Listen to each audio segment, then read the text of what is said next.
Hey, Elizabeth, welcome to the podcast. I'm so happy you're here. Thanks for having me. I'm excited to be here. Why don't we start off, just tell us a little bit about you and what it is that you do.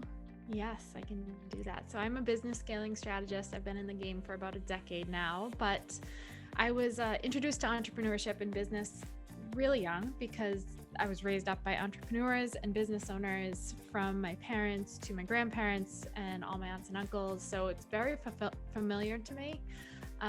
But one thing that always stuck out that I loved was the fact that growing up, my mom never missed a ball game, or, my dad was always at the dinner table with us, or my mom was always cooking us a meal. So they had this level of flexibility being business owners that allowed them to be fully present with us kids growing up. And that was a precious gift.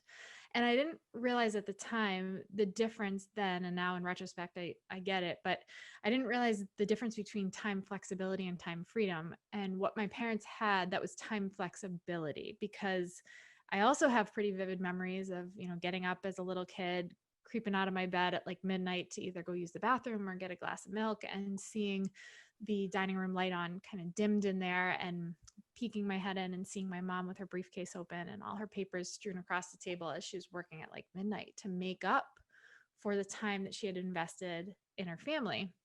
And it was a no-brainer to her.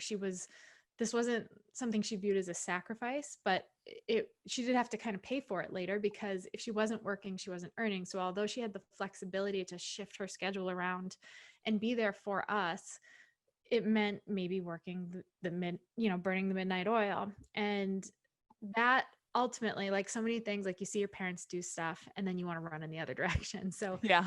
I went to college, got a degree, went into corporate marketing, and immediately knew it wasn't for me, being in that, to me, what felt stifling, being in that structured environment. I've never done well with that. So that's when I started taking my skills that I was learning in marketing, something I became really passionate about, learning how people tick and what makes them want to take action on certain things. And I took that and I brought that into my own business model. But I always had in the back of my head, I don't want just time flexibility. I want time freedom. So what do I have to do, and how do I have to build this business? Now, granted, it did not happen overnight.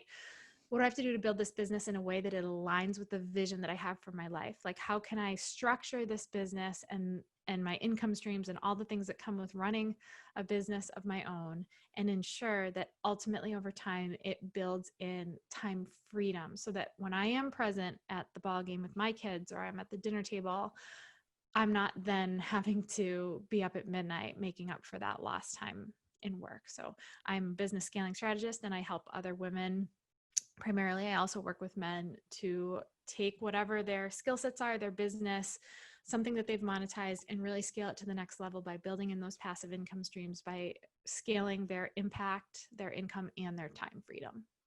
Amazing. I love that you went into your business with that intentionality of like, this is my vision for my life and this is what I want. And then you can create your business based off of that, which is amazing.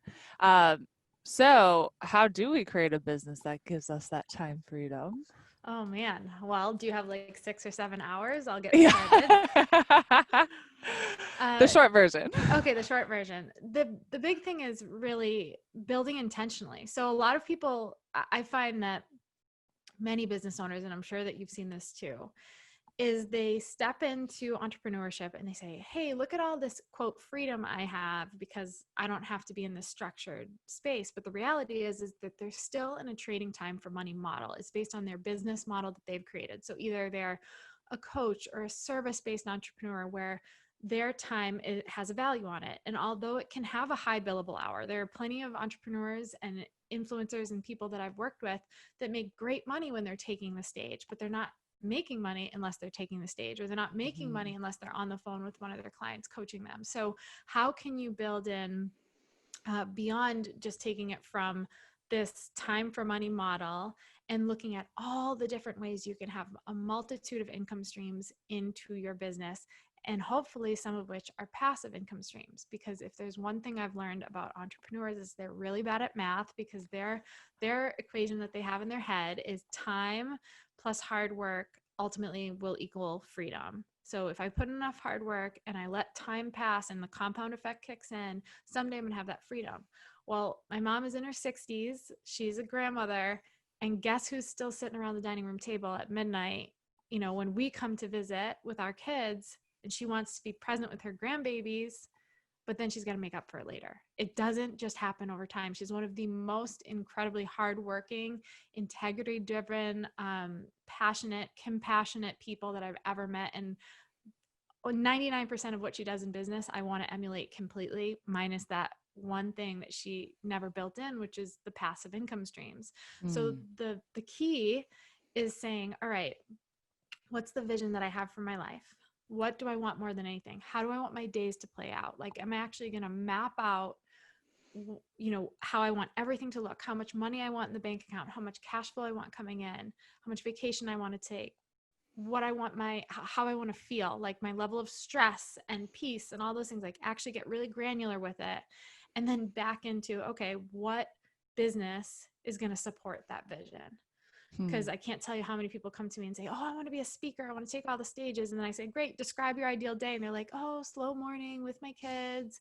This, I'm like, okay, so you know you're going to be getting on planes and leaving those kids and not have slow mornings. Like, you got to make sure stuff aligns here. And maybe you need to build in some affiliate opportunities so that you can be bringing cash flow through that. Maybe you need to be looking into different ways that you can take your one-on-one coaching, for example, and repurpose that into other offers that have more passive or automated or residual income streams that come with it. So it's really an intentionality of connecting your business to how you actually want to live your life and make sure the two are in alignment.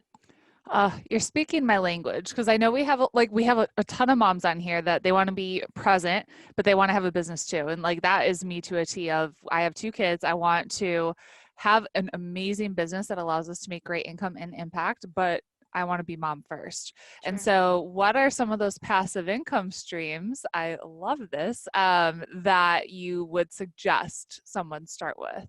Sure. So I think it is important in the beginning. Like I said, this did not happen for me overnight. Like when I started my business, although I knew I didn't want to get trapped in that just having time flexibility, you know, space that my mom was in, I also knew that I had to get my hands dirty for a few years and ensure that I had the data, the information of what my people wanted. And you really can only do that as if you're in the trenches. So I'm not advocating for not having like a one-on-one model or a time for money model in the beginning, as long as you have an evolutionary strategy, right? So this is maybe 3 years of that to extract the information you need to become an expert in what you do, to become known for what you do, to get the testimonial so that people can speak to what you do. But then how can you repurpose that coaching? I'm using coaching as an example. This could be a multitude of things, but let's say you're coaching in some capacity or consulting, you're mentoring, whatever.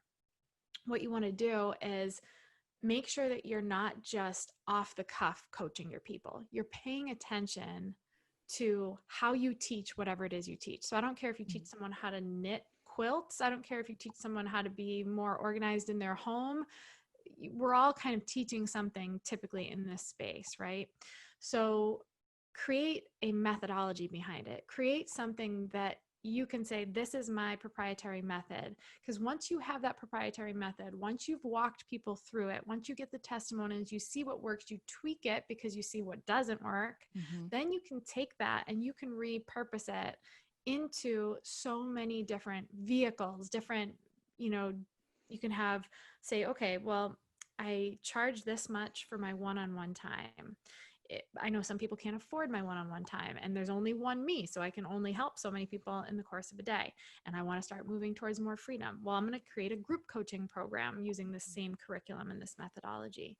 And then saying, well, I like the group coaching, but I really want to work with an elevated level of those people. So I'm going to create a mastermind that requires less of my time and less of my energy, but it starts to bring a meeting of the minds, and I'm more of the facilitator of that. So I have a higher price point of a mastermind. And then it's maybe, okay, I'm going to extract that curriculum and I'm going to turn it into a course. And then I'm going to have that course and I'm going to figure out how I can have a membership site with it and something that can be reoccurring. And from that, I might chunk it down into smaller offers or bigger offers. And then all of a sudden you have one core thing that represents you, your expertise, but you can turn it into so many different things. There are Hmm. obviously a lot of other ways you can have income streams. You can say, man, what I teach, what I do, how I do it, can it be turned into a physical product that could help generate more income? Could I step into affiliate marketing, both for my programs and for other people's programs? That's something that's a big chunk of what we bring in every year in our business. So there are so many different ways that you can start to say, okay, I've got this thing that I do and I do it really well. How can I repurpose this and turn it into other income streams for me? I like it.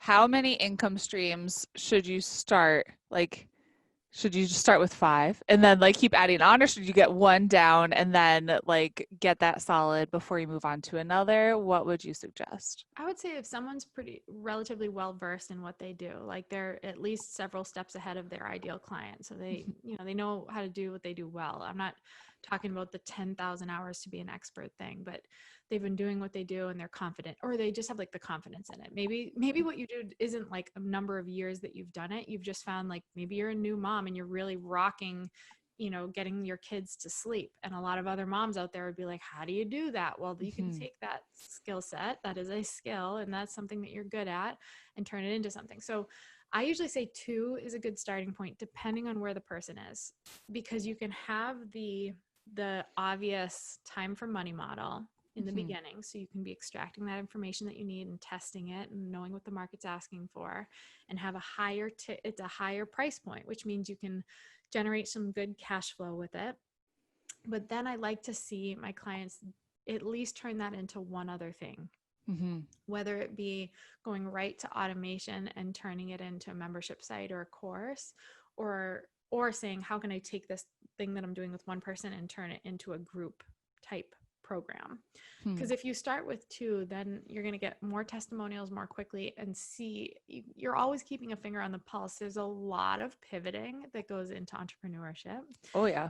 So, Especially now. oh Things my change gosh, so quickly. so fast. It's a noisy world. There's a lot Yeah. going on, and there are a lot of things that we can't control. So, if you're doing that, there's no shame in saying, man, I'm really tanking at this whole course creation thing. And that was my second way of doing it, and saying, what else can I try? Because Hmm. sometimes the feedback you're getting is, this is not my jam. Like, this Mm. particular path is not for me.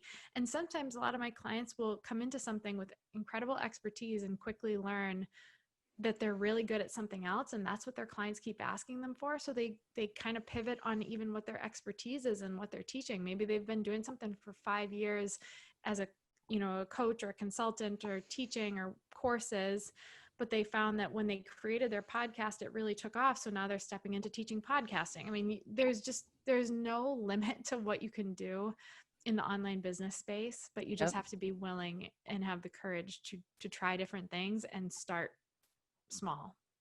I love it. Where should you put your energy when it comes to scaling your business? Mm. If you're in the early stages of scaling, you really need proof of concept. Hmm. So that could be walking people through something so you're getting those testimonials. That could be developing the relationships enough that people know you, like you, trust you, and are willing to shout what you're doing from the rooftops because you've served them so deeply. So relationship building is so critical. Hmm. Too often I see people focusing way more on, how do I get more followers, or how do I get, more people buying? And it's like, how about you create something that's of immense value, and you over deliver to those first groups of people that walk through whatever it is you're offering, because then you don't even have to ask for a testimonial. Like, if you transform their life in some capacity, they won't be able to help but shout your name. Yep. So stop focusing on followers and start focusing your energy on connection, relationships, and transformations. The brand promise that you come onto the scene offering, make sure you deliver on that. So I would say really nurturing those connections and relationships, and making sure those first few rounds of people that are walking through whatever it is you offer, or the product that you sell, it doesn't matter if it's a physical product, a digital product, an experience, are getting that transformation. I love that you said that because I see so many entrepreneurs, they get frustrated that they don't have like 1,000 followers or 1,000 people on the email list or whatever that might be. And I'm like, if you have one person show up for your webinar, that's amazing. You can change that person's life and treat that person like gold, and they'll bring you more people. Yeah, definitely. How do you identify the gaps in your business and how do you fill them? Uh, so I'm wise enough now to have a team that fills a lot of those gaps and is quick to tell me where they exist in the areas that are not my zone of genius. So I have an operations director, an integrator, a virtual assistant, like a couple different people that say, hey, you know, we're lagging here, or look at our numbers on this, like we didn't quite, you know, get to where we thought we were going to be with this. So I have people to help me do that. In the earlier stages, it was having mentorship. You Mm-hmm. know, we all have blind spots in every category of our lives, in motherhood, as a spouse. And it's tough to have it revealed to you where you do have gaps, whether it be personally as a leader within your organization, or whether it be, you know, in the actual tactical side of your business. I found it a lot less painful when I'm paying someone to show me those gaps versus like when you're in a marriage and your spouse is calling you out on gaps that you're not like anticipating. You're like, man, that stings. So I always have mentors that I ask them directly for accountability. I have peers that are not, you know, that I'm not paying to work for me or with me, but I trust them and they help me. Like I actually bring them in to kind of do audits on stuff, and we help each other and say, hey, like take a look at this. What do you think? Or where am I falling short? Or what did I miss on this launch? Like why did we fall short of our numbers or whatever it might be? So it's really just having that. When I say team, I mean, it doesn't necessarily have to be a paid team if you're not at that place. It could just be peers. It could be the people that you trust to hold you accountable, to help you see those gaps. And then knowing what is appropriate to outsource when I do find a gap, and knowing what's appropriate for me to take on. There's this element in entrepreneurship that can be kind of scary. It's your baby, right? Like you've built this business. This is your baby. You don't want to trust. Like, it's hard to trust your baby in the hands of somebody else. Yeah.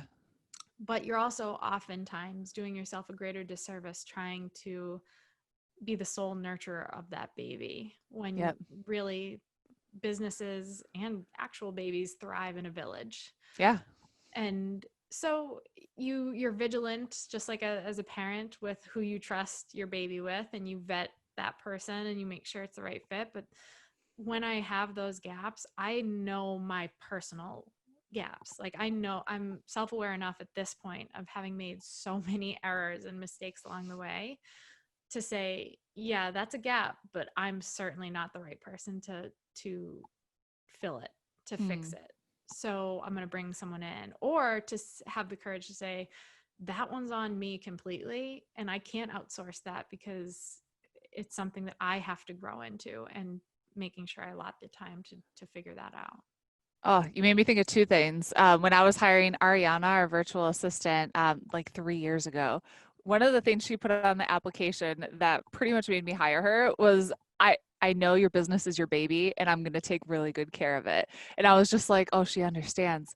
And then the second thing, at Global Leadership Summit with Craig Groeschel, he said, if you can find someone to do it 80% as good as you, like get it off your plate. Like it does Exactly. not have to be perfect. Just like get get someone else to take over and just keep moving forward. Yeah. Yep.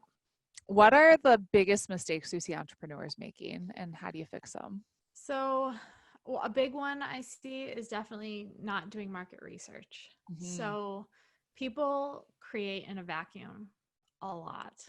I've done it, where you're like, I have this great idea for a course. I saw people talking about that they needed this. I'm going to go, you know, go off the grid for like 2 weeks and create this amazing course, and then I'm going to launch it. And you wonder why it's crickets, or why people buy it but then don't complete it, or whatever it is that you're creating. If you're not taking the time to really connect with whoever your ideal client might be and find out what their struggles are, what their greatest desires are, and how you can create whatever the bridge is from those struggles to the desire, that's your offer.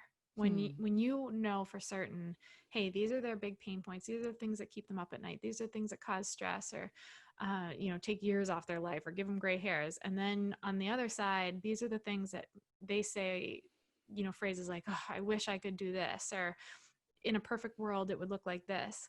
And then you go create an offer that at least gets them one step closer to that, if not takes them all the way there. That's your goal, but you can't have that just from assumptions in your head. Even if you've been in the corners with these people a lot, it's, it's, it requires real market research, like Hmm. asking specific questions, finding out what price point they would pay, finding out what kind of vehicle they would want it packaged in. Like maybe you have this great idea and you create it as a course, but they're like, no, I'm looking for this personal support. I would do that in a mastermind or a group coaching program. And now you just spent all this time and money and created this course and marketed this course, and it totally flops because that's not what people were asking for. Hmm. So I would say that's probably one of the bigger ones, and why people get so discouraged and end up either quitting or taking a break or pivoting too frequently. It's that they're right there, like they're onto it. They just didn't take the time to dig in with the people who they're trying to sell this for. Hmm. What other mistakes do you see? I think another one is definitely being too reliant on social media to build their business. Yes. Okay, talk about that. Yeah, so this is a huge one. It's a dangerous game. Yeah. I know you know this, like social media it's rented space. You can get Hmm. evicted at any moment. You could have to be kicked out for mold, like whatever the situation might be, right? So you're in a very what I call you're running a vulnerable business if your Hmm. primary focal point and hub of your business is social media. And the way that you can know the answer to whether that is true for you is if, when I ask you the question, if your social media got shut down today, where would you fall on the spectrum of panic? Like, would you literally be like, oh my god, my business just shut down? Would you be like, man, this is going to be really tough, like I don't even have any of the information of any of the people I've been interacting with on there? Would it be like, this is a pain in the butt, but I have these other strategies? Or it would be like, yeah, that's just kind of an inconvenience, I use it as a tool, but all right, I'll just put more of my focus on my email list and my other strategies that I have in my tool belt. So if you're falling into any of those first like two or three categories, you've got to look in the mirror and say, all right, why am I putting so much focus on social media? For a lot of people, if they're willing to put their ego aside and admit why, it's ego driven. It's like you're getting continually rewarded on social media. You're not getting Yeah. continually rewarded and patted on the back and publicly, applauded when you're doing stuff within your email list, right? So it doesn't feel as good. But on social media, you actually see the likes and the comments, and you can compare yourself quickly at a glance to someone else, a competitor, and say, oh, look, I have more followers than them, or whatever it might be. But it's empty. And I can't tell you, I work with a lot of influencers who get to a place where, like, I have a big following, I have no offers to speak of, Hmm. I am completely reliant on affiliate and partnerships and brand deals. When the algorithm changes, the companies that I have brand deals with pivot because they're not getting what they need out of me. I feel like I'm being used and I'm not making much money, and I have to push stuff that isn't even like fulfilling me anymore. And Yeah. I've worked with people who've had as many as over 1 million followers, and we have our first consultation call and I'm expecting them to be like making bank, and I find out they're still hustling in their day job because they can't even afford to pay the bills. Wow. So you can't take your followers to the bank and cash them in and be like, hey, here are my 1 million followers, can I have my $1 million? Like, it means nothing. It's Yep. totally empty. So making sure that you're doing things properly, building a list so that you have the emails of the people that you're interacting with, you're nurturing that list. You can both sell to that list when it's appropriate, but you can be connected to them, do market research through your list. You Hmm. have other tools, like I know you're in the Pinterest world, like Pinterest is a great tool. um, and just having actual connections with people, offers, not just like, here, click this link, I have 10% off code and you get a commission on that. Instead saying, hey, I have this incredible program or product that you're actually getting all the money for that versus just a percentage of stuff. So stop leaning so heavily on social to survive. So important. You're making me think of something. So I'm going to see if I can pull something up really quick. That email marketing is still like the most important thing.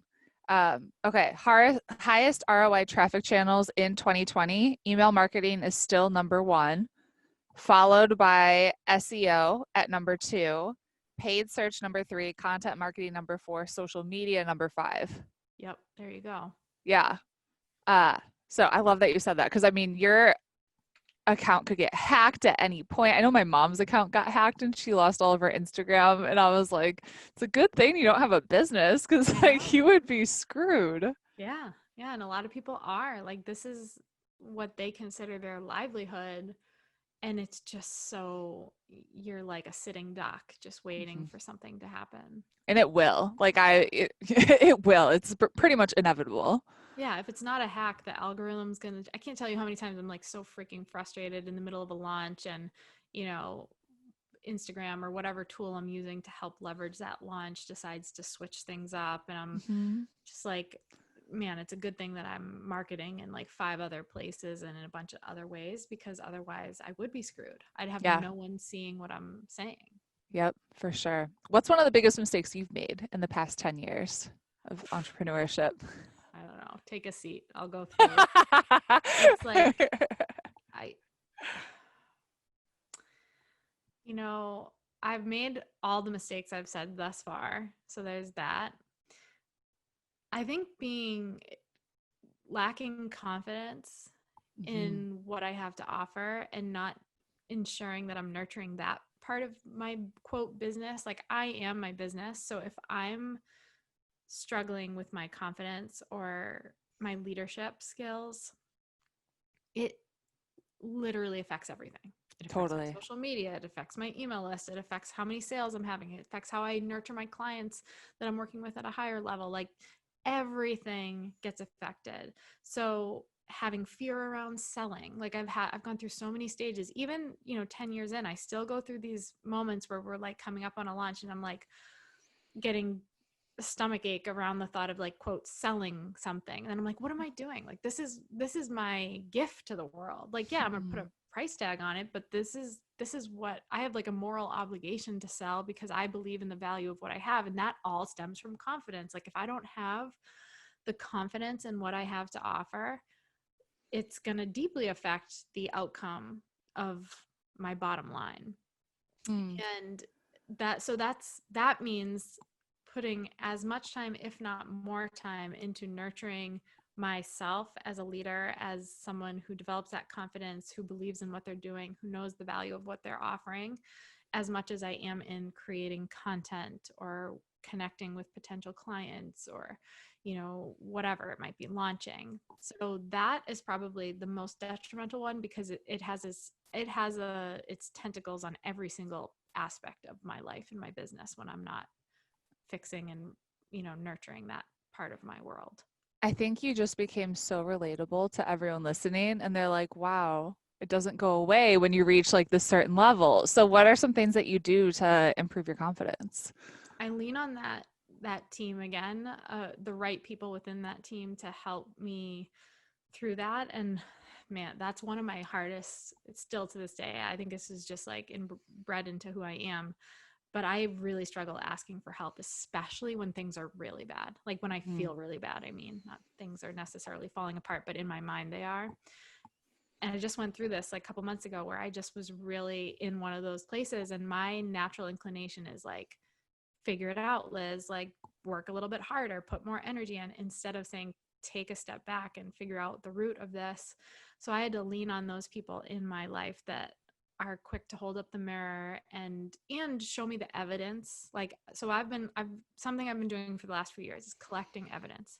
Hmm. Anytime I have a win or a success or just something positive, or have a published article or someone says something great, I put it in a little Google Drive folder to I do come the back same thing. to. Call it love letters. Yes, I come back to it because I'm like, you know what? Stop acting like you're pathetic and that you've never done anything great in your life. Like, go back and collect the evidence and look at the truth. You're going through a tough time. Doesn't mean that everything you touch turns to coal. Like, Yeah. figure out those things that are really good. So I lean on the people that I need. I swear to God, my whiteboard is like my therapist. Like when I am, yeah, I read books that lift my spirits, and I study leadership like it's my job, and I study psychology like it's my job.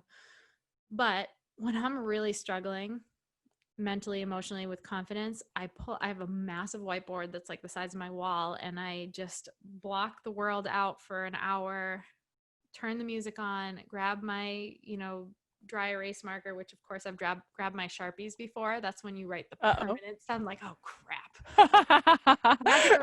Magic eraser works for that mistake.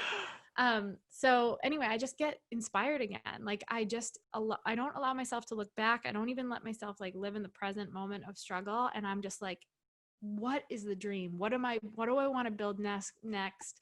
What inspires me? What am I feeling called to? And I just listen to the whisper, and it all goes on the board. Oftentimes it's creating a new product, or something that I want to bring to market, or how I want to serve the people that I'm working with currently better, or how I would love to just lift my team up in a moment where, where I'm really struggling. Like I feel good when I'm giving back. So Mhm. what organizations or philanthropy am I going to get more involved in? So I just get re-inspired and reinvigorated by just going to my whiteboard and having that space to create again.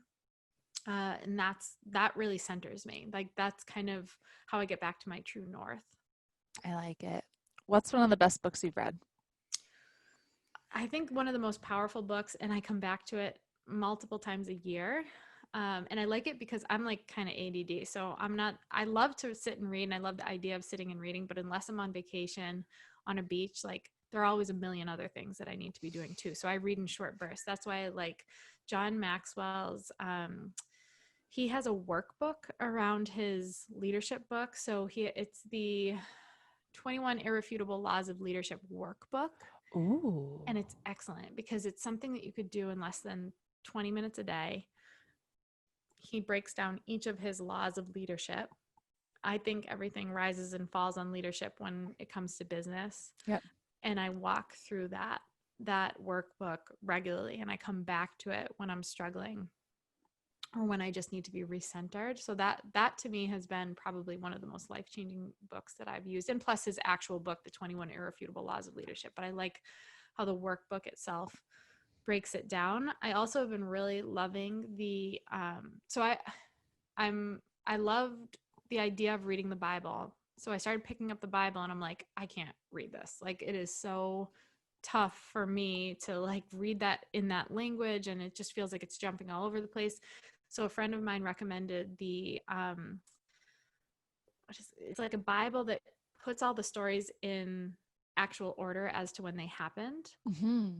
So it helps me to read through it in like an actual, like almost like you're reading a novel. That's something that's been really centering for me, because no matter what you believe, there are just a lot of incredible life lessons and parables. I learn really well in parables and stories. So I've really taken a lot from reading the Bible in that way. So, did you know John Maxwell has a leadership Bible? No.